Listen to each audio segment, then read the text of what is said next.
দীর্ঘ 4.5 বছর পর দেশে ফিরেছেন মিজানুর রহমান আজহারী। দেশে ফেরা নিয়ে তার দেয়া ফেসবুক পোস্টে 1 ঘন্টাতে রিয়েক্ট 1 মিলিয়ন পেরিয়ে গিয়েছিল, পড়েছিল কয়েক লাখ কমেন্টস। কিন্তু প্রশ্ন উঠছে, তুমুল জনপ্রিয়তার পরও কেন দেশ ছাড়তে বাধ্য হয়েছিলেন এই ইসলামী বক্তা? 2020 সালে কি এমন ঘটেছিল, তার সাথে বিস্তারিত থাকছে বাজ নিউজের প্রতিবেদনে। আজহারীর দেশ ছাড়া নিয়ে বিভিন্ন কারণই উঠে এসেছে, তবে দেশ ছাড়ার আগের একটা ঘটনা সেই সময় ব্যাপক আলোচনার জন্ম দিয়েছিল। 2020 সালের জানুয়ারিতে আজহারীর এক মাহফিলে 12 ভারতীয় নাগরিক ইসলাম ধর্ম গ্রহণ করে, যেটা ভারত সরকার ভালোভাবে নেয়নি।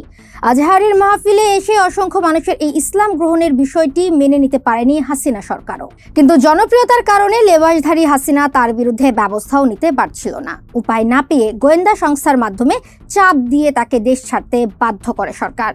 চাপ দিয়ে দেশ ছাড়ানো গেলেও জনপ্রিয়তা যে কেড়ে নেওয়া যায় না, আজহারীর প্রত্যাবর্তনে মানুষের প্রতিক্রিয়া সেটাই বলে দিচ্ছে। দেখছিলেন বাজ নিউজ, ধন্যবাদ।